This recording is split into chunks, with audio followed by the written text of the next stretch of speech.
بزرگوں اور بھائیوں،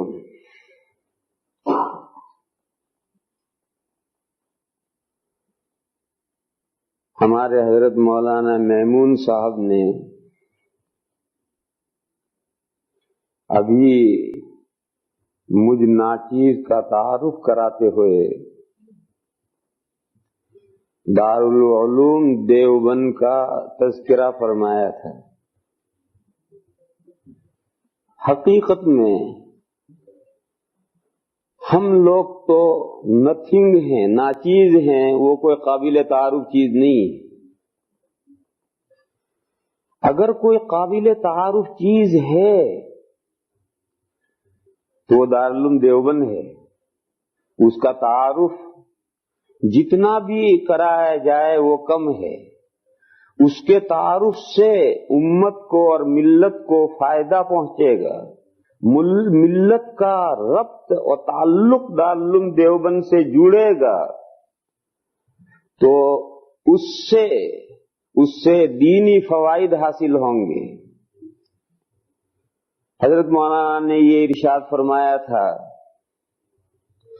کہ ہندوستان پر جب انگریزوں کا تسلط مکمل ہو گیا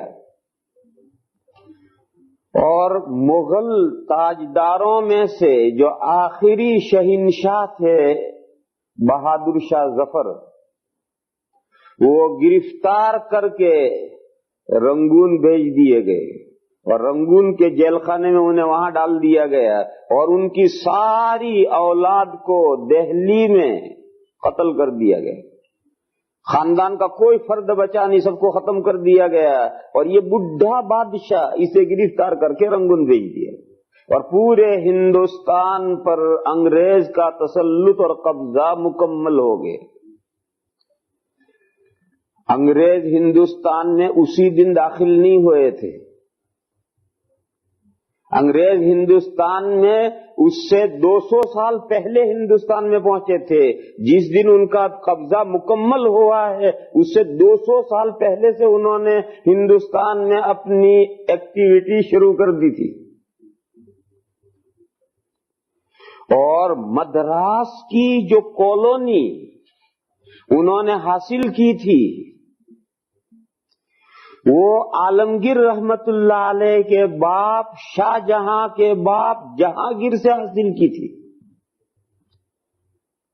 عالمگیر رحمت اللہ علیہ جو ہے ان کا باپ ہے شاہ جہاں، ان کا باپ ہے جہانگیر اور جہانگیر کا باپ ہے اکبر بادشاہ۔ تو اکبر بادشاہ کا جو بیٹا جہانگیر ہے اس جہانگیر سے مدراس کی کالونی انہوں نے حاصل کی تھی اور اس شرط یہ تھی کہ یہ اتنا ایریا ہے تقریباً 25-30 کلومیٹر کا ایریا کہ اس ایریے کے اندر مغل حکومت کا کوئی عمل دخل نہیں ہوگا۔ ایسٹ انڈیا کمپنی کی حکومت ہوگی اور وہ جو چاہیں گے وہ اس میں کریں گے۔ اس لیے میں نے اس کو کالونی کہا کہ انہوں نے اتنے حصے پر مغل بادشاہ کی حکومت ختم اور اتنے حصے پر حکومت کس کی ہے؟ ایسٹ انڈیا کمپنی کی ہے۔ ایسٹ انڈیا کمپنی یورپ میں اور یورپ اور انڈیا کے درمیان میں کب سے تجارت اور بزنس کرتی تھی، اس کی لمبی اس کے معلوم نہیں کب سے کرتی تھی، لیکن یہ جو پہلا معاہدہ ہوا ہے اور جس میں یہ مدراس کا یہ اتنا ایریا حاصل کیا ہے، یہ ایریا حاصل کیا ہے جہانگیر کے زمانے میں۔ پھر جہانگیر کا زمانہ چلا گیا، اس کے بعد میں اس کے بیٹے شاہ جہاں کا زمانہ آیا۔ تو شاہ جہاں کے زمانے میں کلکتہ کا جو فورٹ ولیم بنایا تھا انگریزوں نے، اس فورٹ ولیم کی جو ساری جگہ حاصل کی تھی وہ شاہ جہاں کے زمانے میں حاصل کی تھی اور وہ فورٹ ولیم یہ بھی ایک طرح کی ان کی کالونی تھی اور وہ بہت بڑا ایریا تھا۔ یعنی یہ سمجھو کہ ایک پورا ضلع، ہندوستان میں جتنے بڑے ضلع ہوتے ہیں اتنا بڑا ضلع، اس ضلع کے اندر وہ فورٹ بنایا تھا انہوں نے، فورٹ ولیم۔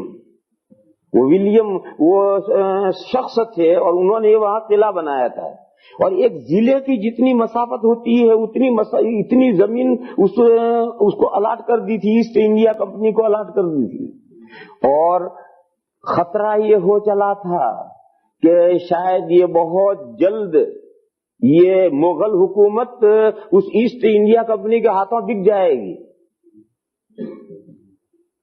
پھر اللہ تعالیٰ کو کچھ کرم اور فضل فرمانا منظور تھا کہ شاہ جہاں کا دور گزر گیا تو شاہ جہاں کے دو بیٹے تھے، دارا شکوہ اور عالمگیر رحمت اللہ علیہ، یہ دو بیٹے تھے. دارا شکوہ باپ کے خیال کا تھا اور عالمگیر رحمت اللہ علیہ وہ اسلامی خیال کے تھے، جن کو آج کی اصطلاح میں کہتے ہیں فنڈامنٹل.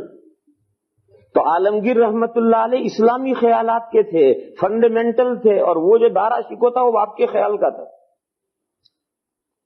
جب شاہ جہاں بوڑھا ہو گیا تو اس نے ایک ایسے موقع پر کہ عالمگیر رحمت اللہ علیہ حیدرآباد میں ایک مہم پر گئے ہوئے تھے.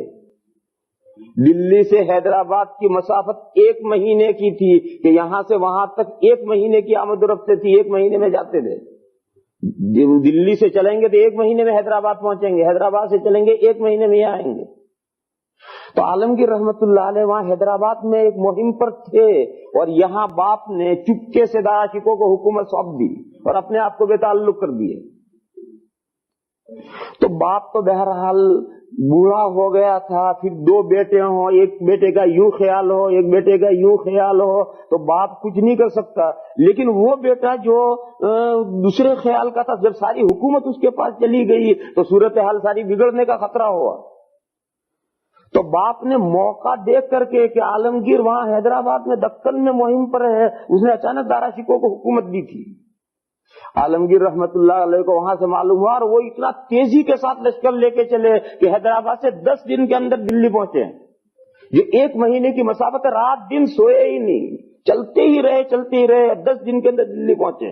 اور اپنے بھائی کے ساتھ آ کر انہوں نے جنگ کی اور بھائی کو ہرایا، بھائی مارا گیا اور وہ حکومت پر قبضہ کر لیا انہوں نے. اور پھر انہوں نے ہندوستان پر 50 سال سے زیادہ حکومت کی. یہ جو 50 سال کی حکومت عالمگیر رحمت اللہ علیہ نے کی، اس نے انگریزوں کے جو ناپاک عزائم تھے ان کو 200 سال پیچھے دھکیل دیا. ہندوستان کی غلامی 200 سال پیچھے چلی گئی. خیر، عالمگیر رحمت اللہ علیہ کا بھی ایک وقت آیا کہ ان کا زمانہ بھی پورا ہو گیا.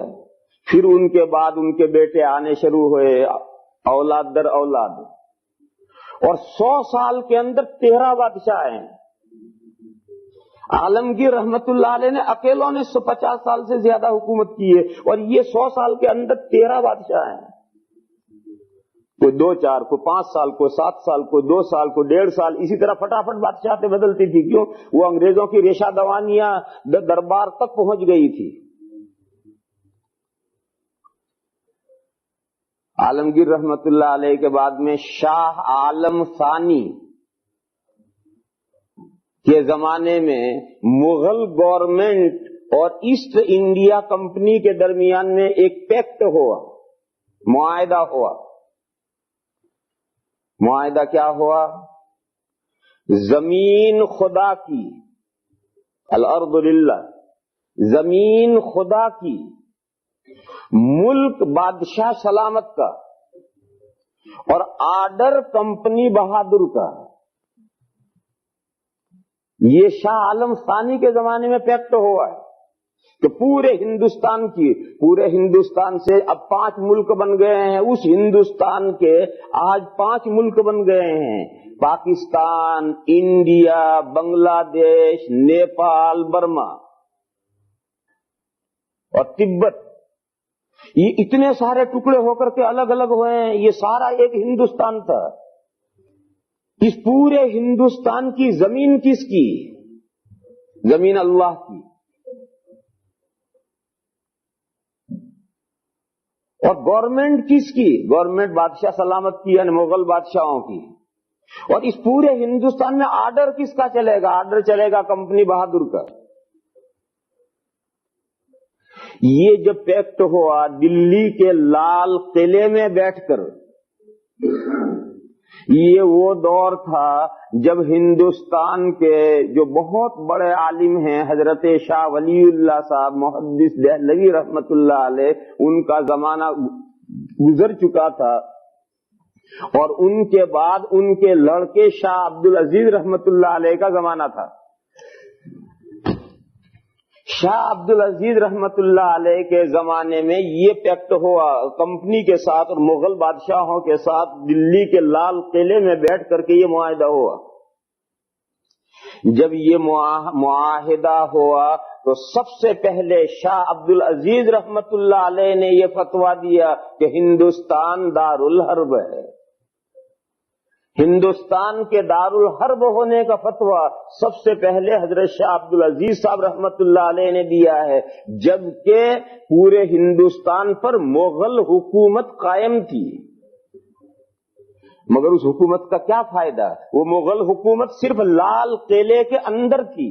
لال قلعے میں ان کا آرڈر چلے گا، لال قلعے سے باہر سڑک پر مغل بادشاہ کا آرڈر نہیں چلے گا. سڑک پر کمپنی ایسٹ انڈیا کمپنی کے احکام نافذ ہوں گے. تو اب وہ نام کی حکومت کس کام کی؟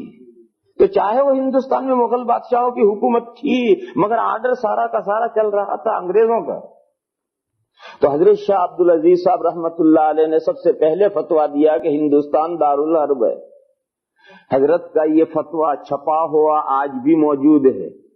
حضرت شاہ عبد العزیز صاحب رحمت اللہ علیہ کے جو فتوے ہیں وہ فارسی زبان میں ہیں، کیونکہ اس زمانے میں ہندوستان کی جو سرکاری اور پبلک لینگویج جو تھی وہ فارسی تھی. یا تو سنسکرت بولی جاتی تھی یا فارسی بولی جاتی تھی.